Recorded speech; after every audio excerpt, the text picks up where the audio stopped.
Hello guys. कल bank Nifty में मैंने एक इतना बड़ा गैप डाउन यहाँ पे एक प्लान नहीं किया था आज, तो मैंने मॉर्निंग के अंदर कोई ट्रेड नहीं लिया, क्योंकि अगर जो प्लानिंग किया नहीं है अगर उस पर ट्रेड लेंगे तो बहुत ज़्यादा चांसेस बन जाते हैं यहाँ पे लॉसेस होने के। तो मॉर्निंग के अंदर slow and study bank Nifty ने गेन किया। गेन करने के बाद यहाँ पे एक डब्ल्यू पैटर्न बनाया, तो इस जगह पे जाके मुझे कंफर्म हुआ कि एक बाइंग का ट्रेड यहाँ पे दिख रहा था, और बस यही एक ट्रेड मैंने लिया पूरे दिन भर में। इसके अलावा मैंने कोई ट्रेड नहीं लिया। बाई लक देखो, ये जो बड़ा मोमेंटम था, एक्सपेक्ट नहीं किया था कि इतना बड़ा मोमेंटम यहाँ पे मिल जाएगा, बट यस यहाँ पे एक लकीली बहुत अच्छा मोमेंटम मिल गया यहाँ पे। तो यही एक ट्रेड मैंने यहाँ पे किया। अभी थोड़ा अनएक्सपेक्टेड हो गया है बैंक निफ्टी, और या फिर हम इंडियन मार्केट की बात करें, क्योंकि जो एक वॉर की कंडीशंस बन रही है यूरोप के अंदर, और डेफिनेटली अगर यूरोप इफेक्ट होगा तो उसकी वजह से पूरा वर्ल्ड का जो मार्केट है इफेक्ट होगा। तो रशिया ने यूक्रेन के 2 या 3 पार्ट में उसको डिवाइड करके कब्जा लिया है। अब देखते हैं कि किस तरीके से मार्केट इसको रिएक्ट करता है। ठीक है, तो यहाँ पे अगर हम बैंक निफ्टी को देखें तो बैंक निफ्टी अपने आप को एक डिफेंड किया हुआ है। मैं आपको एक बार उसको बड़े टाइम फ्रेम में दिखा देता हूँ। बायर्स डेली गैप डाउन खुलने के बाद में भी बायर्स इंटरेस्टेड है मार्केट के अंदर। यही चीज़ मैं आपको कल भी यही एक्सप्लेन किया था कि गैप डाउन मार्केट खुला, एक बहुत बड़ा मोमेंटम यहाँ पे मिला, मतलब बायर्स यहाँ पे इंटरेस्टेड है। आज भी गैप डाउन खुलता है, और गैप डाउन खुलने के बाद यहाँ पे बायर्स मार्केट को पुश कर रहे हैं, मतलब बायर्स अभी भी इंटरेस्टेड हैं। बट ग्लोबली जो बैड न्यूज़ है, बैड न्यूज़ की वजह से मार्केट को एक इफेक्ट पर यहाँ पे बहुत बेकार, आप बोल सकते हो कि मार्केट एक बाइंग साइड में सस्टेन नहीं कर पा रहा, बाइंग साइड में जा नहीं पा रहा है, राइट। तो अभी हम क्या करेंगे, अगर आप एक ऑप्शन बायर हो तो मैं तो ये बोलूँगा कि अब 2 दिन आप केवल प्रेडिक्शन बेस्ड ट्रेडिंग करो। यहाँ पे 1:2 से बड़े के टारगेट की आप प्लानिंग मत करो, या फिर आप एकदम क्वांटिटी कम कर दो, क्योंकि यहाँ पे आप देखोगे ये एक 1 आवर टाइम फ्रेम है, तो 1 आवर टाइम फ्रेम में भी आपको बहुत मल्टीपल स्विंग्स दिख रही होंगी यहाँ पे, राइट। दोनों तरफ यहाँ पे मल्टीपल स्विंग्स हैं, हर 100-200 पॉइंट्स में आपको एक 1 आवर टाइम फ्रेम में दिख रही है। और वहीं पे आप छोटे टाइम फ्रेम में चले जाओगे 15 मिनट या 5 मिनट टाइम फ्रेम में, तो हर 50 और 100 पॉइंट्स में आपको स्विंग्स दिखेंगी। और इन स्विंग्स की वजह से मार्केट के अंदर एक वॉलेटिलिटी हो जाएगी। इस वॉलेटिलिटी की वजह से एक जो बड़े टारगेट होते हैं, लेट सपोज अगर इस स्विंग्स के बीच में डिस्टेंस होता है 200 पॉइंट का, 250 पॉइंट का, तो हम उस ट्रेड को कर भी लेते हैं। लेकिन 50 पॉइंट 100 पॉइंट का जो है, तो यहाँ पे हमको समझ में नहीं आएगा कि किस तरीके से मार्केट यहाँ पे मूव कर सकता है, अनलेस आप एक जो है ऑप्शन सेलर हो। क्योंकि यहाँ पे अगर आप अभी देखोगे 17,300-400 के जो प्रीमियम है वो 350 से 400 के हैं, और 350-400 का प्रीमियम 2 दिन के अंदर डिके होना है। तो डेली यहाँ पे 150 से 200 का प्रीमियम डिके होगा, और 150 से 200 अगर मार्केट एक किसी डायरेक्शन में मूवमेंट भी कर देगा स्लो एंड स्टडी, तब भी आपको प्रॉफिट नहीं होने वाला। और 150-200 पॉइंट का अगर मार्केट ने मूवमेंट कर दिया, एक स्विंग को उसने एक रेजिस्टेंस की तरह कर लिया, ओके, तो जितना मोमेंटम यहाँ पे मिलेगा, मतलब आपको तो कोई गेन नहीं मिला इसमें, मुश्किल से 20-30 पॉइंट मिलेंगे, 40 पॉइंट मिल जाएंगे, और एक फ्लो के अंदर ही वापस से नीचे 100 पॉइंट फॉल हो गया, तो ऑप्शन बायर्स को जितना भी गेन होगा वो तुरंत वाइप आउट हो जाएगा अगले 2 दिन के अंदर, ठीक है। और साथ में इंडिया वॉलेटिलिटी इंडेक्स जो है वो भी बहुत हाई है।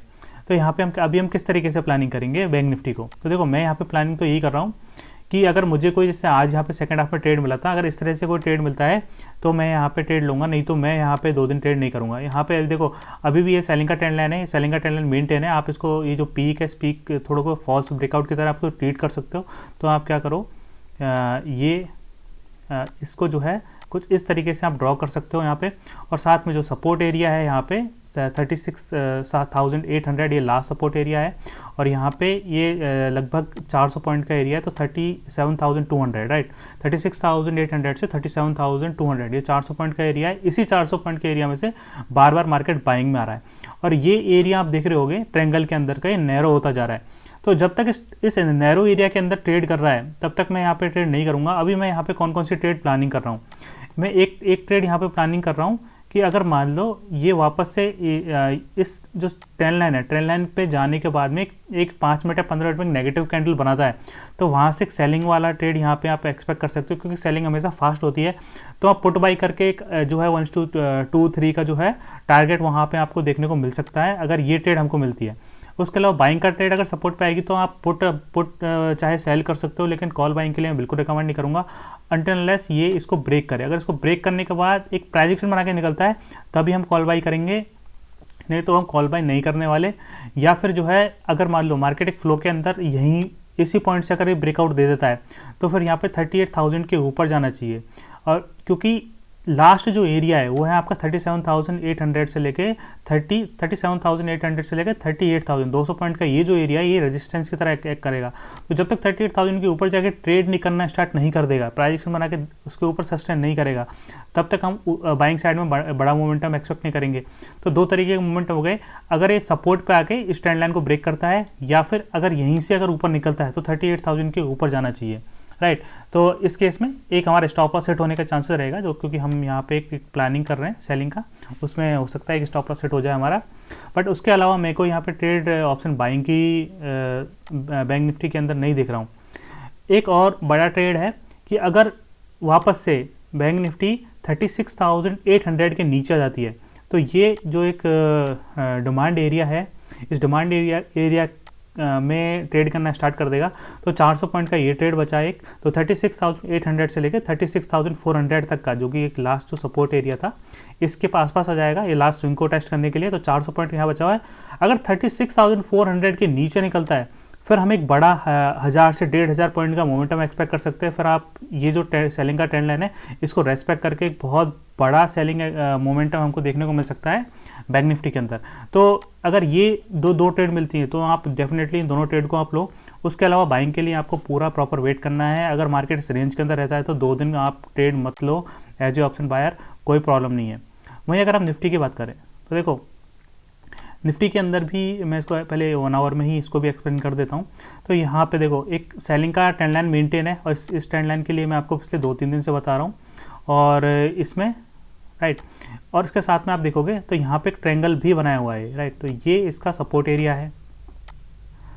यहाँ पे सपोर्ट एरिया जो है 17,000 हो गया और 17,000 से लेके 16,820-30 के आसपास का, राइट। तो ये आज सपोर्ट एरिया के बॉटम पे से टच होके आया है।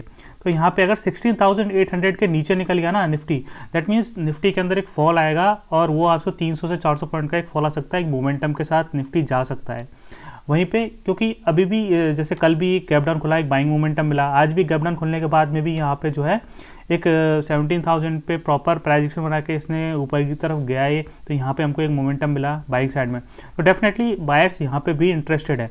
तो यहाँ पे जब तक ये ट्रेंड लाइन ब्रेक नहीं होती है तब तक हम यहाँ पे बड़ा मोमेंटम बाइंग साइड में एक्सपेक्ट नहीं कर सकते। हाँ, अगर ये वापस से ट्रेंड लाइन पे आता है, यहाँ पे नेगेटिव कैंडल बनाएगा तो इसके अंदर भी आप एक जो है यहाँ पे एक सेलिंग का ट्रेड आप एक्सपेक्ट कर सकते हो। अगर एक बड़ा गैप अप और गैप डाउन खुलता है तो मैं बोलूँगा फर्स्ट हाफ में आप गैप अप के चांसेस तो कम है, बट फर्स्ट हाफ में फिर आप जो है ट्रेड मत लो, पूरा प्रेडिक्शन बेस्ड ट्रेडिंग यहाँ पे करेंगे हम।